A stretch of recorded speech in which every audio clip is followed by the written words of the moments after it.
لأن المنتخب الجزائري فوق كل اللاعبين. الصحافة الفرنسية غضب كبير جدا من بدر الدين عنان، قرر أنه يستغني عليهم وأنه يستبعدهم. تمثيل الجزائر بدأ. السلام عليكم ومرحبا بكم في هذا الفيديو. قبل ما نبداو ما تنساوش انكم تصليوا على رسول الله صلى الله عليه وسلم، وما تنساوش تعطونا آراءكم اقتراحاتكم وانتقاداتكم. مرحبا بكم، كل الحب والاحترام للجميع.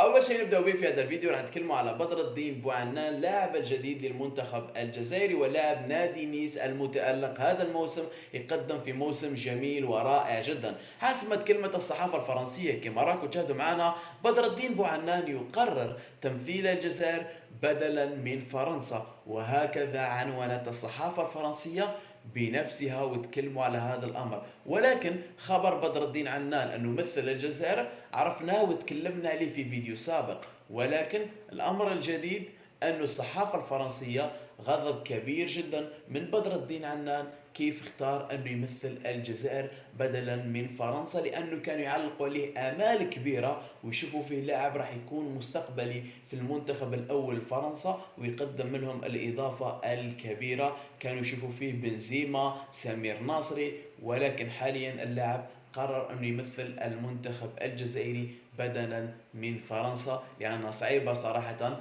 فرنسا كوناته، فرنسا قراته، فرنسا علماته. من بعد اللاعب لعب في كل الفئات السنية للمنتخب فرنسا، وفي المطاف الأخير يقرر تمثيل الجزائر بدلا من فرنسا. كان جاء لاعب كبير في السن نقولوا فرنسا ما داتوش وفرنسا ما خيراتوش، من بعد جا خير الجزائر، خيرنا خيار ثاني. لا صديقي، لاعب صغير في السن عمره 18 سنة، في الطنبوك تاعو مازال راهو يتألق ويقدم في مواسم جيدة ومواسم رائعة وعنده مستقبل كبير جدا ان شاء الله. نتمنى له انه يتألق، وقرر انه يختار الجزائر. الفضل للاعب بدر الدين بوعنان انه دار القرار الاخير وقرر انه يمثل الجزائر، ولكن الفضل الكبير يعود لوالد بدر الدين بوعنان، لانه هو اللي قنع ابنه باش يختار الجزائر. لانه عندما تصلت الاتحاديه الجزائريه وتواصل جمال بالماضي مع بدر الدين بوعنان، اللاعب طلب مهله من اجل التفكير ويمد القرار النهائي للاتحاديه الجزائريه، ولكن الوالد تاعه هو اللي دار عليه الضغط وقنعه باش يختار الجزائر. كاين الناس ما يعرفوش انه والد بدر الدين بوعنان هو الحارس السابق لنادي وداد تلمسان، يعني جزائري 100%، وهو من ولايه تلمسان. هذا علاش حاب ولده انه يمثل الجزائر، والحلم تاعو انه يشوف ابنه يحمل قميص المنتخب الجزائري الاول ويشرف الجزائر في محافل دوليه افريقيه وعربيه وعالميه. لاعب عنده امكانيات كبيره ما شاء الله عليه، نتمنى له انه في المنتخب الجزائري يلقى فرصته ويقدم الاضافه ويتالق. وانا نشوف بدر الدين بوعنان حاليا بهذا المستوى اللي راه يقدمه مع نيس عنده مكانته اساسي في المنتخب الجزائري ويقدر يتألق ويقدم الإضافة. وإن شاء الله فقط جمال بالماضي يغير العقلية أنه لاعبين صغار، لا مازال صغير مازال صغير مازال صغير وما نعطولوش الفرصة. لازم علينا نلعبوهم ونعطوهم الفرصة ونعطوهم الإمكانيات، لأنه الصغر أو الكبر ماهوش بالعمر بالنسبة لي في كرة القدم. الصغير اللي هو مستواه ضعيف هذاك هو اللي يسمى صغير، ولكن اللاعب اللي يكون صغير في السن ومستواه كبير هذا كبير يعتبر ويقدر انه يلعب. مبابي عمره 18 سنة، توج بكاس العالم مع فرنسا وهو اللي جاب لهم كاس العالم. بيليه أسطورة البرازيلية والأسطورة العالمية عمره 17 سنة، توج بكاس العالم. علاش؟ لأنه الناس يأمنوا بالموهبة.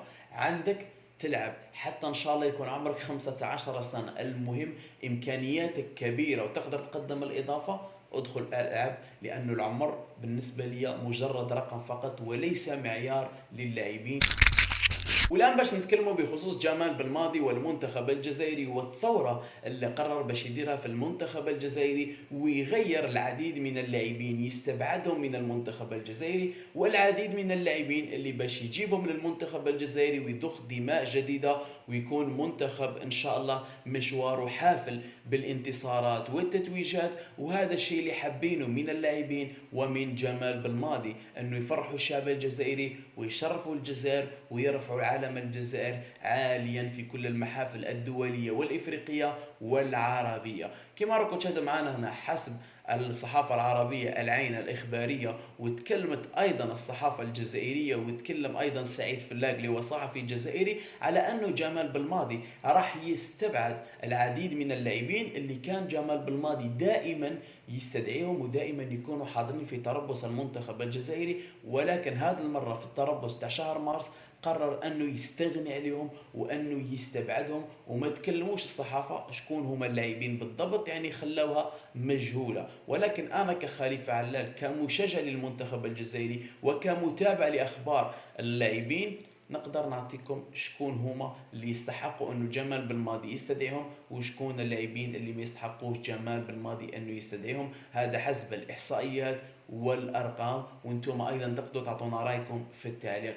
اول لاعب اللي نتوقع جمال بالماضي يستغني عليه وما يستدعيش في تربص مارس هو يوسف عطال، بسبب الإصابة، وعنده إصابات اللي هي دائما متكررة. يعني لاعب يلعب شهر يصاب 3 شهور ما يلعبش، إصابة دائما تابع هذا اللاعب وما تخليش مستواه أنه يكون مستقر. يعني منذ أسبوع فقط عادت رجعت له الإصابة، يعني راح يغيب على الميادين شهر أو شهرين وما يلعبش وما راحش يكون في تربص المنتخب الجزائري. يعني يوسف عطال بالنسبة لي جد منطقي أنه باش يغيب على المنتخب الجزائري. واللاعب الثاني اللي هو مدافع اللي هو عيسى ماندي.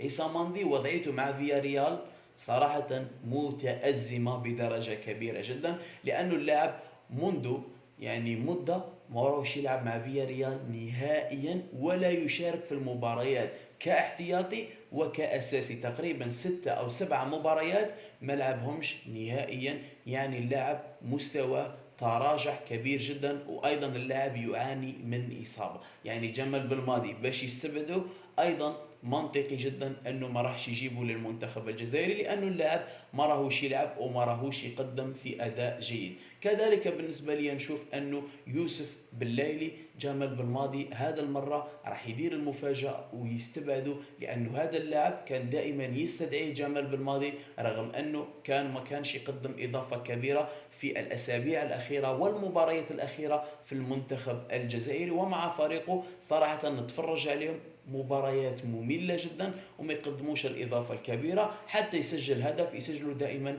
من ركلة جزاء، ومولاش يوسف بالليلي تاع 2019 أو 2020 اللي كنا نعرفوه في كأس إفريقيا أو في كأس العرب. مستواه تراجع بطريقة رهيبة جدا. يعني كذلك أمر منطقي أنه جمال بالماضي يستبعد يوسف.